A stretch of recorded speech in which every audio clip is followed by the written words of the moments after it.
दूसरा क्वेश्चन है, एक समकोण त्रिभुज ए बी सी खींचिए जिसमें कोण सी समकोण हो, ए बी का मध्य बिंदु ओ ज्ञात कीजिए, केंद्र ओ और त्रिज्या ओ ए वाला एक वृत्त खींचिए, क्या यह सी से होकर जाता है? त्रिभुज ए बी सी के संदर्भ में बिंदु ओ को क्या कहते हैं? अब देखिए, सबसे पहले कहा गया कि समकोण त्रिभुज ए बी सी खींचिए जिसमें कोण सी समकोण है।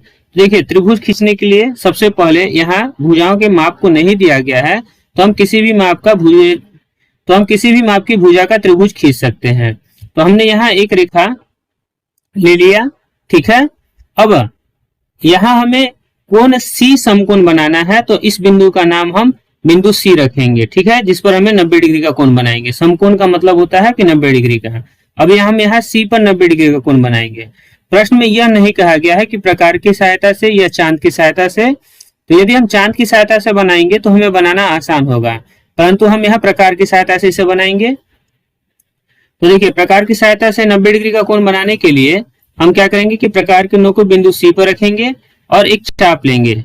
चाप की लंबाई को बहुत ज्यादा बड़ा नहीं रखेंगे, छोटा ही रखेंगे, और इससे एक अर्धवृत्ताकार चाप खींचेंगे जैसा कि हमने खींचा है। इसी माप की चाप से, जो कि लगभग 1.3 सेंटीमीटर का है, हम प्रकार की नोक को इस बिंदु पर रखेंगे जहां यह इस रेखा को टच कर रहा है, ठीक है।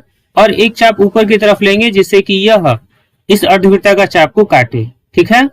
यह जो चाप हुआ यह 60 डिग्री के कोण का हुआ, ठीक है। डिग्री का कोण बनाना है तो 90 डिग्री का कोण जो है वह 60 डिग्री से बड़ा होगा और 120 डिग्री से छोटा होगा, और 60 और 120 में 60 डिग्री का अंतर होता है, ठीक है। तो यदि हम 60 डिग्री का आधा करेंगे तो 30 प्राप्त होगा।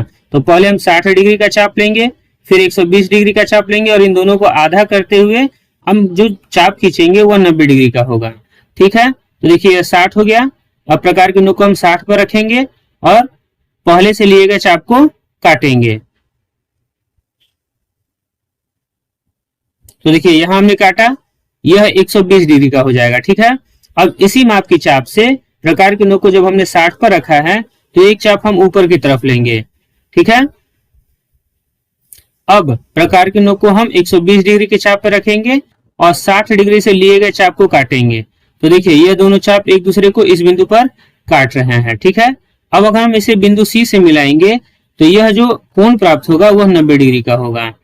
देखिए, यहाँ हम इन्हें मिलाते हुए खींच रहे हैं तो यह जो हो गया यहाँ पास 90 डिग्री का कोण बनेगा, ठीक है। हम चांद की सहायता से माप कर भी देख सकते हैं, यहाँ 90 डिग्री का ही कोण बनेगा। अब प्रश्न में आगे कहा गया है, ए बी का मध्य बिंदु ओ ज्ञात कीजिए। अब देखिए, यहाँ ए बी की लंबाई के बारे में कुछ नहीं कहा गया। यदि हम यहाँ बिंदु बी रखते हैं तो ए बी की लंबाई को नहीं कहा गया है कि ए बी कितना लंबा है। तो हम यहाँ कहीं भी बी से इसे मिला लेंगे और वह जो बिंदु होगा वो हमारा ए होगा। तो मान लिया कि हमने इसे मिला लिया यहाँ पास, ठीक है। तो ये हमारा बिंदु ए हो गया, ए बी सी। अब ए बी का मध्य बिंदु ओ ज्ञात करना है, मतलब इसका हमें लंब समद्विभाजक खींचना है। तो हम क्या करेंगे कि ए बी की लंबाई के आधे से अधिक, तो मान लिया कि यह लगभग 8 सेंटीमीटर का है, तो इसके आधे से अधिक हमने यहाँ एक चाप ले लिया, ठीक है। अब बिंदु बी पर चाप को रखते हुए एक चाप ऊपर की तरफ और एक चाप नीचे की तरफ लगाएंगे, ठीक है। अब इसी माप की चाप से प्रकार की नोक को बिंदु ए पर रखेंगे और पहले से लिए गए इन दोनों चापों को काटेंगे।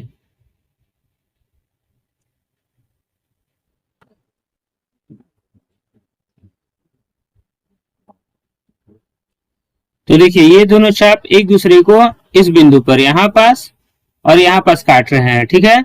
अब हम स्केल की सहायता से इन दोनों बिंदुओं को मिला लेंगे।